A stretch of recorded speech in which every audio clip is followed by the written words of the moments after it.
All right, welcome back to the channel. If you're just joining me for the first time, welcome. Tonight I'm going to share my thoughts on the Caldwell Handy Rest NXT. I've had several viewers comment on some of my range videos mentioning this item, and I figured, well, let's talk about it. In many instances, when you're firing a weapon, especially a handgun in an unsupported position is typical. This is whether you're recreationally shooting or shooting a match. Occasionally, however, you want the situation to be under control as much as you possibly can to test the capabilities and the accuracy of your piece. This is especially important if you're sighting in a new weapon, whether target shooting, hunting, or competition. This session is not meant to be an unboxing video, although I do still have the box, simply because it's easiest for me to store it that way. The main components are the cradle that sits in the base with an adjustment ring.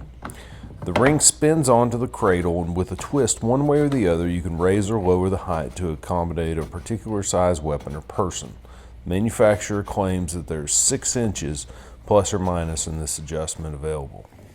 2 different size screws are included to tighten it into place. The setup is pretty straightforward, but does of course come with instructions.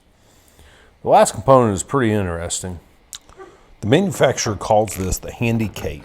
An odd name for something that is simply a small platform. I guess cape sounds better in the world of marketing than platform. Screws into the cradle for stability. The directions tell you that this cape is used for shooting pistols. Although in my videos I have used it, and I've also used just the cradle itself without the cape. Seems stable enough when you assemble it on your dining room table, I guess. My father-in-law in this sequence is shooting his AR-15. You can notice as he leans forward, the rest moves a little off the bench. In the next sequence, it's me shooting my M1A. And again, the rest comes off the bench a little as I apply uneven pressure on the rifle. A viewer commented on this and called me out here, and on this video I can honestly say that this was probably my fault and not the rest. In future shoots, I tried to keep this in mind when I took the M1 Garand out, or even again with the M1A.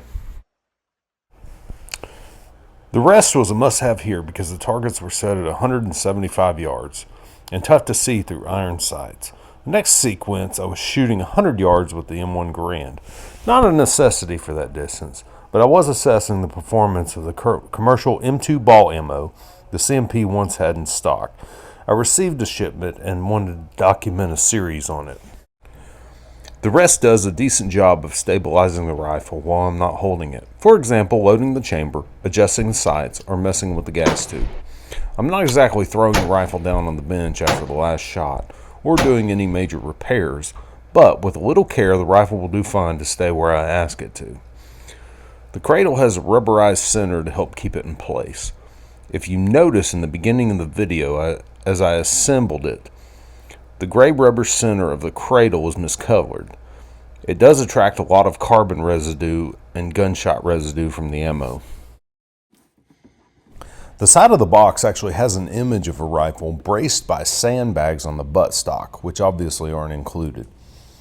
Pistols seem to fare a little bit better, but the rest still moves a little bit if you're not paying attention.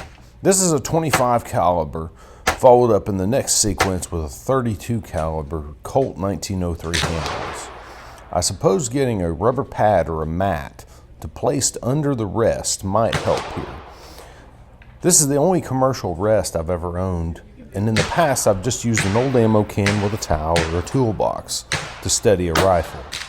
I would say that maybe something heavier like a sandbag would work just as well, if not better. I'm on the fence about being too critical about this thing since I've not exactly had the most experience with gun rests. Drop me a comment below and let me know what you think. Shooter's error here, or do I just need a heavier rest? I also used it with my .44 Magnum, but since it's a single action, the slow fire didn't seem to affect it as much. One bit of trouble I have with the smaller guns, especially the pocket pistols, is where to place the gun in the cradle. If you don't take your time and adjust the height accordingly, or you're concentrating on your camera angles for taping YouTube content, you may have some inconsistencies in the placement of your firearm. In some experiences, I actually wanted to brace the firearm by the trigger guard in the cradle instead of the bottom of the slide. The manufacturer's image on the box shows a 1911 with the slide resting on the cradle but it's obviously a little bigger than my pocket pistols. In the split screen shot here, I did rest the trigger guard on my Walther PPK on the cradle, and as you can see in the left, I did put some pretty decent shots on the center of the red target. Can't blame the Walther PPK, which held up okay, just a little shaky at the beginning when I bumped the rest. I got this thing on sale for about $27 from the Fort Campbell PX. Love it or hate it, I have it. So just drop me a comment, let me know what you think. Thanks for watching, thanks for coming by, and I'll see you in the next one.